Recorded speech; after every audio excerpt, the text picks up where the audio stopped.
গতকাল পরীক্ষা শেষ হয়েছে 5:30টায়। কারণ এখন আমি গন্তব্যস্থানে আসলাম, এখন বাজে 6:52 সকাল। 5:30টায় পরীক্ষা শেষ হয়নি, অ্যাকচুয়ালি একটু আগেই বেরোছিলাম, মোটামুটি 5টার দিকে।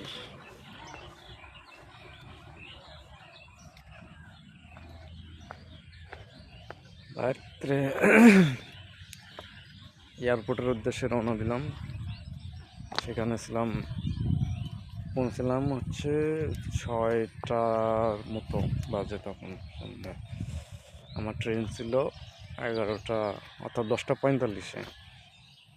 তো সব মিলে গ্রামের দৃশ্যটা কিন্তু সুন্দর।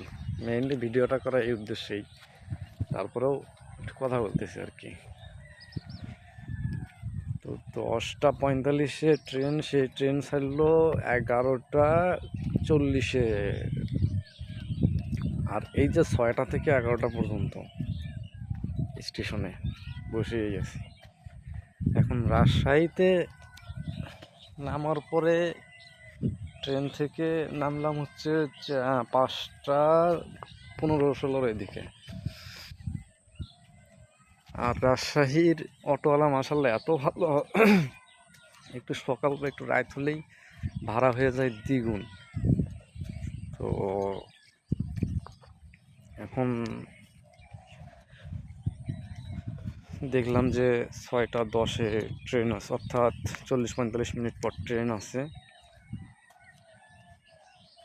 আর দ্বিগুণ হয়েও তো লাভ নাই, দ্বিগুণ দিয়ে না হয় আসলাম, কিন্তু কীভাবে আসবো? ওখানে তো আপনার হচ্ছে যাত্রী কম থাকায় তাও যাত্রী নেবে। তো ভাবলাম যে সেম টাইম, তো ট্রাই অন